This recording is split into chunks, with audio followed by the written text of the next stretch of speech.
I think the housing ordinance is really outdated and silly. There we go. That's Julia Walters. She's a junior at UNC.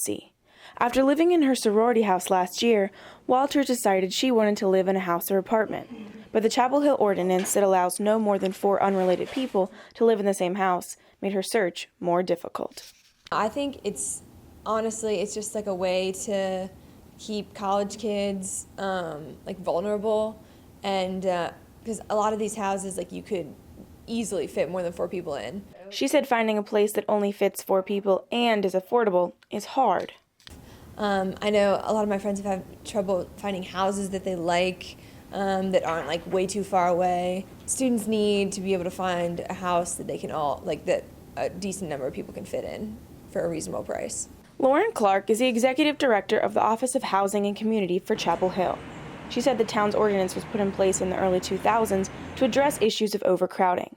She says the ordinance is not supposed to punish students. There are fire code safety laws that regulate the number of unrelated people to 5 to live in a single-family structure. The town council felt that there was a need to limit that to 4 unrelated people because mainly for safety reasons.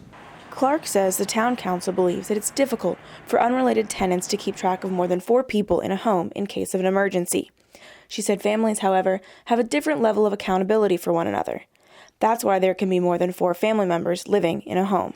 Clark says that it isn't often that people are caught violating this ordinance.